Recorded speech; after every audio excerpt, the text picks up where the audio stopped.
हरे कृष्णा। शील प्रभुपाद की जय। दो बच्चे थे, लालू और कालू। वो दोनों एक बिजनेसमैन के पुत्र थे। पुराने ज़माने की बात है। उन दिनों उस बिजनेसमैन का एक दुकान हुआ करता था ग्रॉसरी का। तो लालू और कालू जो थे, दोनों बच्चे, वो बिगड़े हुए बच्चे थे। छोटे छोटे थे, बहुत बड़े नहीं थे, पर फिर भी वो बिल्कुल भी पढ़ाई लिखाई नहीं करना चाहते थे और स्कूल नहीं जाते थे। तो उन दोनों के जो पिता थे वो बहुत परेशान थे इनके इन हरकतों के कारण। तो वो सोचते थे किसी तरह यदि मैं अपने बच्चों को कम से कम गिनती सिखा दूं, 1 2 3 4 100 तक, तो शायद ये मेरा बिजनेस बाद में संभाल लेंगे, नहीं तो क्या होगा इनका। ऐसा करके वो बहुत चिंतित रहते थे। तो बहुत सारे टीचर्स को बुलाए, पर ये दोनों बच्चे इतने शैतान थे कि उन टीचर्स को भगा देते थे। कुछ ऐसी ऐसी हरकतें करते थे कि टीचर्स छोड़ करके चले जाते थे।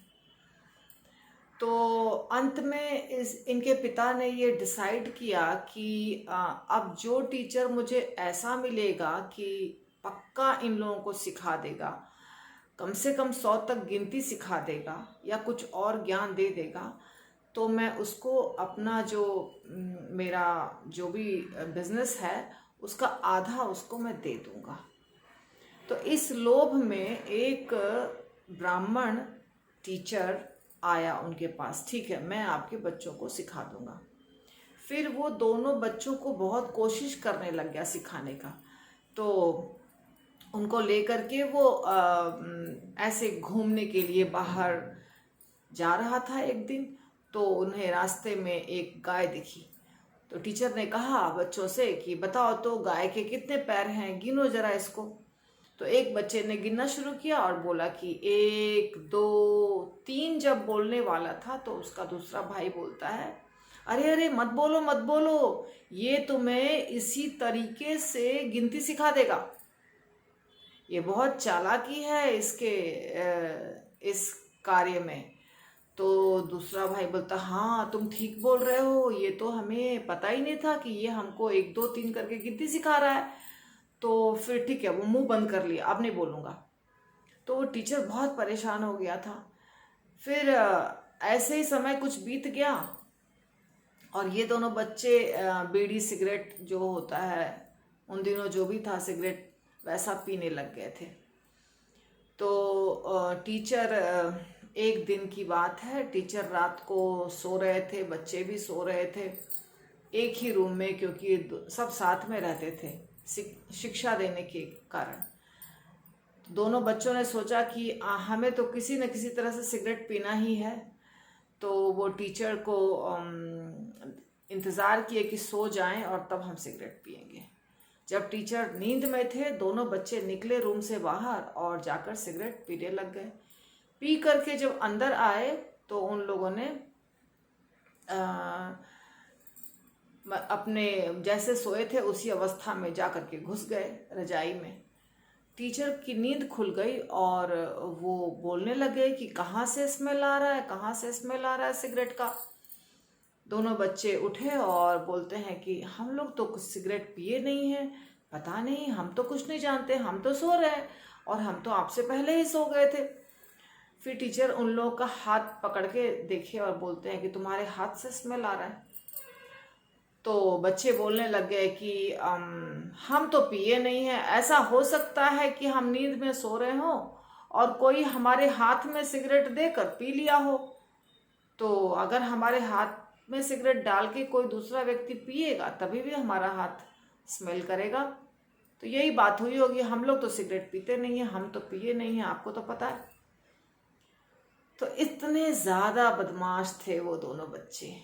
बहुत प्रयास किया टीचर ने उन लोगों को शिक्षा देने की, पर उन लोगों ने शिक्षा ग्रहण नहीं किया और दूसरों के मत्थे दोष मढ़ दिए कि हमारे हाथ को पकड़ के दूसरे व्यक्ति ने सिगरेट पिया होगा, इसीलिए हमारे हाथ से सिगरेट का स्मेल आ रहा है। तो हमारे आचार्य हिज होलीनेस भक्ति सिद्धांत सरस्वती ठाकुर गोस्वामी महाराज जो ये उदाहरण दिए थे, वो ऐसी शिक्षा देते हैं कि इसी प्रकार जो जीवात्मा, जो मनुष्य नहीं चाहते हैं भगवान को स्वीकार करना या नहीं चाहते हैं कोई नियमों का पालन करना, उनके पास 50 बहाने होते हैं और वो इसका कारण दूसरे को बताते हैं। जैसे हमारे परम गुरु हिज होलीनेस एसी भक्ति वेदांत स्वामी प्रभुपाद ने नियम बनाया है कि हर व्यक्ति को रोज 16 माला हरे कृष्ण महामंत्र का जप करना चाहिए और 4 नियम का पालन करना चाहिए। जैसे नॉनवेज नहीं खाना किसी भी प्रकार का, अंडा मछली मांस कुछ भी नहीं, बीड़ी सिगरेट नहीं पीना, तंबाकू नहीं खाना, चाय कॉफी नहीं पीना, प्याज लहसुन नहीं खाना, अवैध स्त्री या पुरुष संग नहीं करना और जुआ नहीं खेलना। इस प्रकार के नियम बनाए हैं हमारे परम गुरु ने, जो हम लोग सबको इस्कॉन के हर व्यक्ति को फॉलो करना पड़ता है और उसके बाद हमको दीक्षा मिलती है। ठीक है, इसके पहले हमें दीक्षा नहीं मिलती है। तो ये शिक्षा जब हम किसी को देते हैं या कोई भी गुरु देते हैं किसी भी शिष्य को, इस्कॉन नहीं कहीं पर भी, तो इसके पीछे कारण है। क्योंकि हमारा जो धर्म है वो 4 स्तंभों पर टिकता है। वो स्तंभ क्या क्या है? जैसे तपस्या, तो यदि हम नशापान करेंगे तो हमारी तपस्या नष्ट हो जाएगी। शुचिता, शौच, यदि हम या पवित्रता, यदि हम पराया स्त्री या पुरुष संग करेंगे तो हमारी पवित्रता नष्ट हो जाएगी। उसके बाद नॉनवेज जो हम खाते हैं, तो दया एक स्तंभ है। तो हम अगर जीवों को मार कर खाएंगे तो हमारी दया नष्ट हो जाएगी। और है 4 नियम में नशा पान करना, शराब या ये नशा पान करना और जीव हत्या यानी कि नॉनवेज खाना और जुआ खेलना। तो सत्यता नष्ट होगी जुआ खेलने से। तो ये जो 4 स्तंभ हैं धर्म के, इन 4 स्तंभों पर धर्म टिका है। अगर आप श्रीमद् भागवतम का अध्ययन करेंगे तो आपको मिलेगा। तो ये जो 4 नियम बनाए हैं प्रभुपाद ने, इसी के लिए नियम बनाए हैं कि यदि हम इन नियमों का पालन करेंगे तो धर्म अपने अपने स्तंभ पर अच्छे से टिका रहेगा। धर्म यदि स्तंभ गिर गया यानी कि उसका खंभा गिर गया तो धर्म लड़खड़ा जाएगा। 4 स्तंभ पर ही धर्म टिकता है, या कोई भी चीज टिकाने के लिए नीचे स्तंभ की जरूरत पड़ती है। स्तंभ यानी पिलर। तो जिनको ये ऐसा नहीं है कि इस्कॉन के गुरु बताते हैं, हर गुरु बताते हैं, परंतु जिस शिष्य को नहीं मानना होता है वो बहाने बनाते हैं कि हमारे गुरु ने नहीं बताया है, हमारे गुरु ने कहा है तुम खा सकते हो नॉनवेज, तुम्हें कोई नियम पालन करने की आवश्यकता नहीं है। तो वो गुरु के ऊपर दोष मढ़ देता है। पर जिस भी गुरु को शास्त्रों का ज्ञान होगा वो अवश्य बताएगा कि आपको ये नियम पालन करना चाहिए, क्योंकि ये धार्मिक शास्त्रों में बताए गए हैं नियम। और चाहे आप किसी भी गुरु को स्वीकार करें या किसी भी धर्म को स्वीकार करें, ये जो पाप कर्म है, ये पाप कर्म करने के लिए कोई भी बोनाफाइड गुरु आपको नहीं बता सकता है। किसी भी जीव को अगर हम मारते हैं, नॉनवेज खाने का मतलब है जीव को मारना पड़ेगा। हम मारते हैं या दुकानदार में मारता है या कोई कसाई मारता है, कोई ना कोई तो मारता है। तो जब हम किसी जीव को मारेंगे और उसके बाद यदि हम कहते हैं कि हम भक्त हैं या तो हम किसी मेडिटेशन या किसी क्लास में जाते हैं, तो ये कैसे संभव है?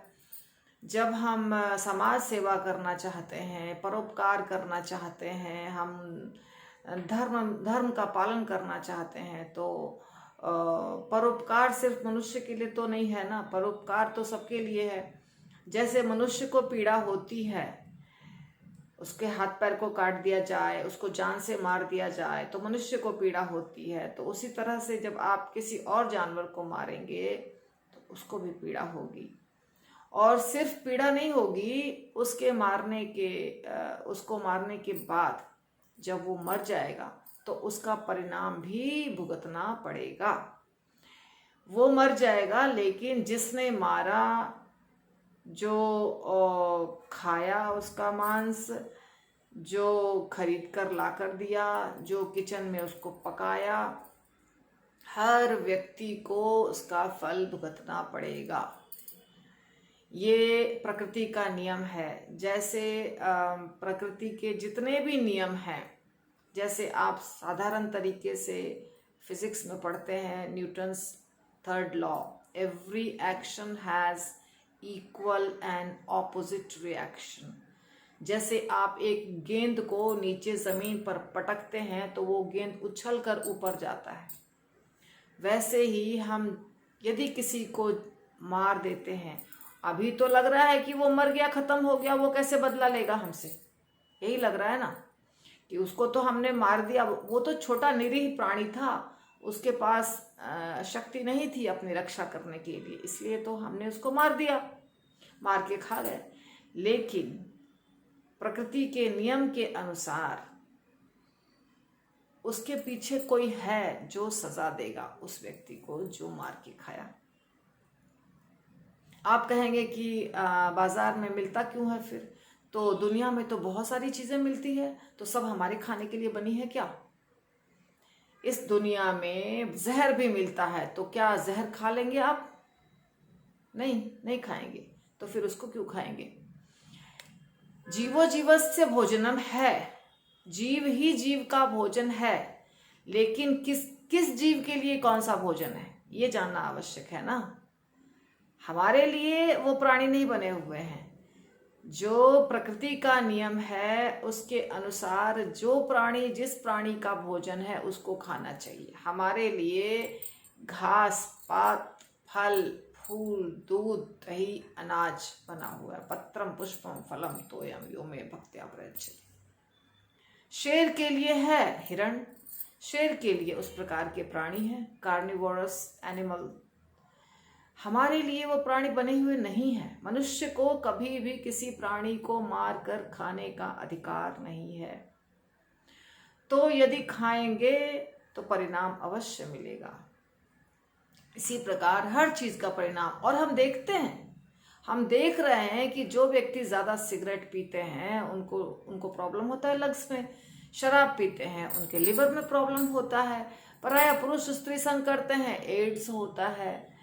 तो हम तो इसी जीवन में देख रहे हैं। अभी कलयुग जैसे जैसे बढ़ता जाएगा हमको परिणाम जल्दी जल्दी मिल रहे हैं। अगले जन्म तक का इंतजार करने की भी आवश्यकता नहीं है, इसी जन्म में हमको परिणाम मिल रहे हैं, दिखाई दे रहे हैं। तो ये हमने जो आपको शुरू में कथा सुनाई, ये कहानी छोटे बच्चों की, ये है शिक्षा दे रहा है हमें कि कैसे हम जब गलत कार्य करना चाहते हैं तो बहाना हम किसी के ऊपर थोप देते हैं। सबको पता है कि अच्छी चीजें क्या है और बुरी चीजें क्या है, लेकिन हमको अच्छी चीजें नहीं करनी है।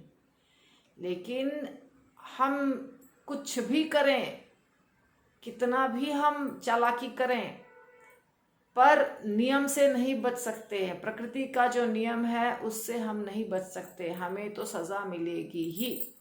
इसलिए हमारा रिक्वेस्ट है कि आप कृपा करके नॉनवेज खाना बंद कर दीजिए, या जो भी नियम आप पालन कर सकते हैं धार्मिक, उसका पालन करिए।